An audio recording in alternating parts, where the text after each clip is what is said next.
সেই বিখ্যাত ভুবনেশ্বরী মন্দির, যা রবীন্দ্রনাথের রাজর্ষি এবং বিসর্জন নাটকের জন্য বিখ্যাত। এই ভুবনেশ্বরী মন্দিরেই জয়সিংহ তার প্রাণ ত্যাগ করেছিলেন। রাজা গোবিন্দমাণিক্য এবং এই ভুবনেশ্বরী মন্দির রবীন্দ্রনাথের লেখনীতে অমর হয়ে আছে।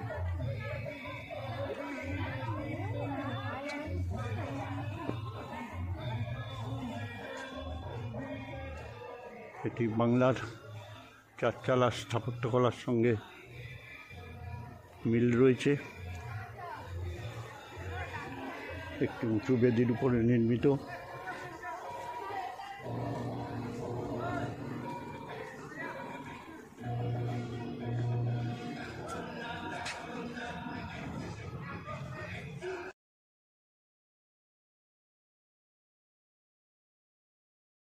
Royal palace of Govinda Manikya.